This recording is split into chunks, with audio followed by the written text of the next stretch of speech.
It's really incredibly important that we meet the energy demand, and specifically electricity demand, that is coming from data centers. And the reason for that is because we really see data centers, as we grow into this AI age, as knowledge factories. So we talk a lot about how in the Industrial Revolution, we had sort of raw materials as inputs, we had machines that were powered and cooled by electricity and created these tangible outputs that really grew GDP. Well, now we're in an AI revolution, and we have data as an input. We now have chips, again, powered and cooled by electricity, but it's creating new knowledge. And that new knowledge is really driving change. And that's across a wide variety of sectors. So whether it's drug discovery and healthcare, whether it's QA/QC applications and manufacturing, this is driving the way that we drive GDP. And so, as Jensen Huang says, your revenue is really indicated by your access to power. And so we're really thoughtful that in order to power progress, we have to meet the load needs of AI. The demand for power to meet data center load is increasing very quickly. So we just have to look at FERC forecasts, which have been increasing year over year. And just recently, the 2030 load forecast for 5-year was increased to 150 gigawatts of generation needed, really powered by data centers. You see Goldman Sachs saying that we need $50 billion of generation investment by 2030.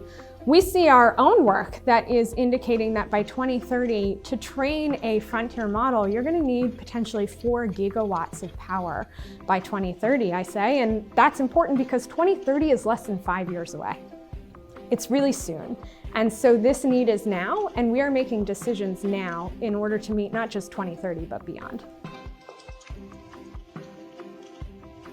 So in order to meet the load needs of AI and data centers, we see this from a three-pronged approach. So there's extending the life of the assets that we have today, right? There's no end of life anymore, we joke. It's all about how do you extend the life of what we have.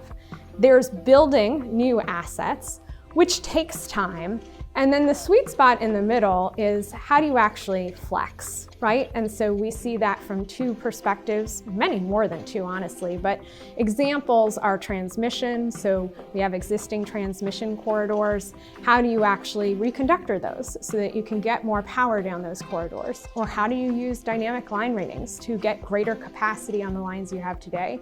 And then there's data center flexibility, something that we are exploring a lot through our DC Flex initiative, and thinking about all the different ways that data centers themselves may be able to flex to actually become assets to the grid. At EPRI, we have two specific initiatives that are focused on data centers and AI from a big picture standpoint. So our DC Flex initiative was launched in November of 2024, and it has brought together over 45 organizations across the utility, hyperscaler, data center developer, a wide variety of types of organizations that have come to the table to explore what those flexibility opportunities are. A big component of that is our demonstration projects. So we've committed to doing at least 10 demonstration projects through the initiative. We've launched our first cohort of 3 and actually have preliminary results from one of those demonstrations in Arizona that actually has mapped out the tasks that are taking place in the data center and identified those that can either be slowed, actually paused or moved at times of peak load. And we've actually seen a 25% reduction in energy use at that data center over a 3-hour time frame. So it shows flexibility is possible and gives us something to begin to kind of launch from as we think about that. So that's DC Flex. We also have Open Power AI. That's a consortium that has come together to build a domain-specific model and then build upon that model to explore what are different AI applications that can enhance the way we plan and operate the power system of the future.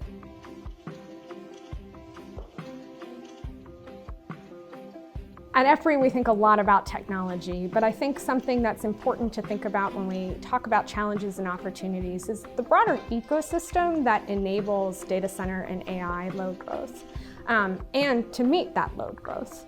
So those are things like the supply chain, right? Will we have the materials like generators or the workforce that we need in order to build and move forward to meet this load? So that's supply chain.